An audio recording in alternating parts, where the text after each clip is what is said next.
Hello from the future. I am going to demonstrate in the following clips how I straighten my hair. If you want to see it, keep on watching.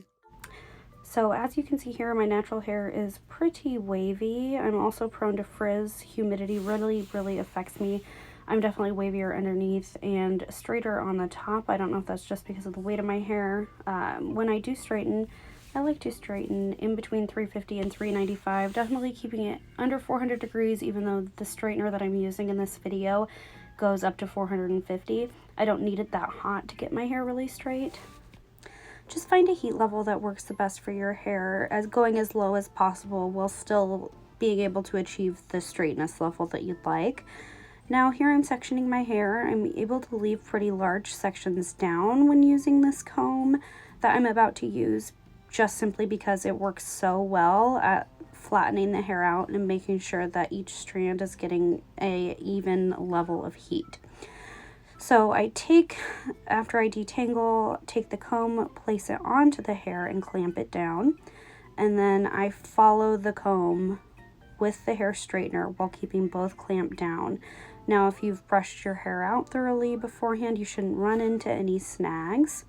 And then you should only have to make one pass per section of hair, depending on the level of curliness that your hair has. So I'm just going nice and slow. Any of that you see coming off of the hair, that is steam from the products that I put on, from the heat protectant and the serum. And I'm just going to go through following the same steps on each strand of hair. Now, if I weren't using this comb, I would definitely have to go over each section of hair more. So the parts where I wasn't using the comb towards the top, you can see still had a bit of wave. And that is a dramatic difference. Look how straight that got very quickly. And with this method and using this tool, I'm able to straighten my whole head of very long hair in less than 20 minutes. So real time, this whole thing took, I don't know, 18 minutes, I think is what it was. So I'm just going to follow through, sectioning and sectioning. If you think that me sticking my hair in my mouth is gross, that's fine, because I think it's gross too. But I've got a lot of it, and I am also pretty lazy. So if you're lazy like me, this is definitely a great method to straighten your hair quickly, because, you know, having to do tiny section after tiny section after tiny section really can wear thin on me. And before I found this comb, it would take me like 45 minutes to get my hair pin straight. Anyway, so this is looking pretty good so far. So, if you'd rather spend $8.99 on a hair tool than $500 on the Dyson straightener, this is going to give you pretty similar results. I was able to try the Dyson straightener, and if you'd like to see me do a comparison, just one side of my hair using my Avanti Babyliss Pro, which is a total piece of crap, up against the Dyson hair straightener, just let me know, because I can definitely borrow that back and do a comparison side by side. But you can see when I have the comb in, it keeps the hair exactly where I put it on the comb. So it flattens it and allows the hair to be, you know, received into the straightener without it splaying out over the edges. And that's when you can get a lot of breakage and a lot of damage from straightening your hair. And that's something that the Dyson straightener really claims to do, is keep your hair within the iron, so that way it's not getting caught in any of the mechanisms and not ripping any of your hair out or causing any breakage.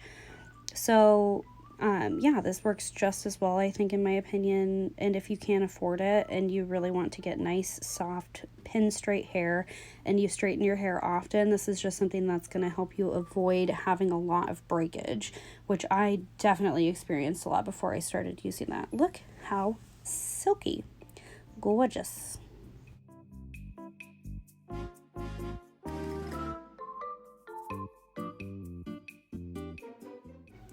Now with this next side, I'm not going to be as careful. I'm definitely going to do it a little bit more hastily. So as you can see, with me just running the straightener over the same size sections of hair, it doesn't get nearly as straight as it does with the comb. So I'm going to go back through with the comb And this time I'm not going to section it off as nicely. I'm just going to kind of do my thing. And it gets it pretty dang straight. So if you're not wanting to pull up your hair every couple of minutes, if you're not wanting to section it as nicely or as evenly, and you want to take even larger sections of hair like this section here, it works just as well. Because it's, like I said, it's really flattening the hair into the comb, and it's not causing any pulling or breakage, so you can get a nice smooth transition. Here we go. And straightening this side of my hair, I think, took all of like 3 minutes. All right, yeah, so I'm just gonna finish up straightening here, and then I'll be linking this comb. I've found a very similar one, really great price on Amazon, less than $10. I'd love it if you give it a try, if you leave in the comments down below how it worked for you, if you've tried something like this before, whether or not it worked for you. And then, oh gosh, that was a huge section. I don't know what I was thinking watching this back. I'm wild, but look how straight it is. Anyway, so yeah, tell me what you think of it. If you like it, if you hate it, what is your verdict? Your opinion matters, and I'd love to know. I am really happy with this product. I would buy it again if it snapped in half. I'd buy it again tomorrow. So anyways, thank you so much for stopping by and watching. I appreciate you, and I will catch you in the next one.